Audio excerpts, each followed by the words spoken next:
any great art or artist usually is a problem for political agendas, social agendas, and all agendas that want to have power, the few over the many. Hi all, it's Sailesh Ram, AsianCultureVulture.com. We're at the Cannes Film Festival. I'm with Mita Vashisht, who plays the grandmother character in the Shameless, we showed in the Uncertain Regard section. Welcome, Mita. How are you? Thank you. I'm splendid. I'm very, very, very happy to be here. Great. Amazing part. Tell us about the grandmother character in this film, The Shameless. That's interesting that you said the grandmother character, because that was precisely what Konstantin had approached me with. The director, yeah. And then he gave me the narrative over a Zoom call. I was in Benares doing something and he called me from Nepal. So we had the Zoom call and he said, I want you to play this grandmother character. And he told me all about the character and how wonderful it is and all that. Then he sent me the script. So I read the script and I said, Konstantin, I don't want to do your role. And he said, but why? I said, because the role is not really there on paper. It's all in your head. And he said, no, but why? How do you say that? I said, first of all, you haven't given the grandmother a name. You just calling her grandmother. That's generic. What's her name? And, he's such a wonderful, amazing person. And that's why he's made such a great film. So he immediately said, yes, you're right. And so the first thing we have to do is find her a name. So that's how she got a name, Isha, in the film, which of course you don't hear because there's nobody to call her by that name.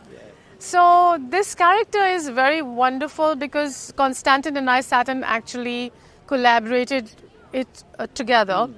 And since I'm Asian, I'm Indian, I'm born and brought up with the stories. And while Konstantin has done a lot of amazing research work into it, but there's small details of everydayness of living life as an Indian person that only we know, Sure. It's like a European will think being in the kitchen is a very slavish occupation to have.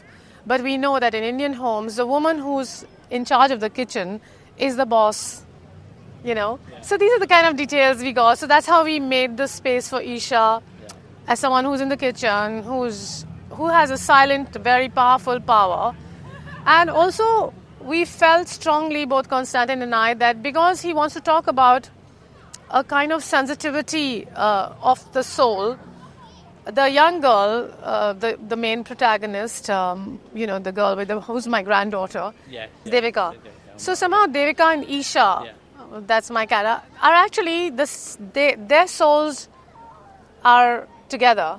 They are both the one soul on two ends of the spectrum, And then there's a generation in between, which is the hard, money, sort of cynical. So that's very conscious in the way that you're playing the grandmother. She's very sympathetic, but she seems a little powerless when it comes to the real. No, she's a woman who has understood that the times have changed and not for the better. Yeah. She's also understood that there is a crassness that has come into what initially wasn't such a brutalized way of living.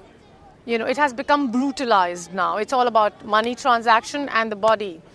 And therefore you'll see in her dialogue where she says, in our time it wasn't like this. Right. So while we did have the idea of an exchange of a kind of heightened prostitution, but it had a sense of a sensitivity, a sense of some aesthetic. Okay, and now that's gone. Right. With her daughter, you see the crudeness of So I wasn't. Yeah. So she represents a slightly different type of sex work, if you want to call it like that. Well, she represents a tradition where even the person who paid for you to be their concubine or whatever treated you with a certain dignity and respect, and did not brutalize you the way it is now in the times. So she is a woman who holds the tradition in her body, but realizes that times have completely changed.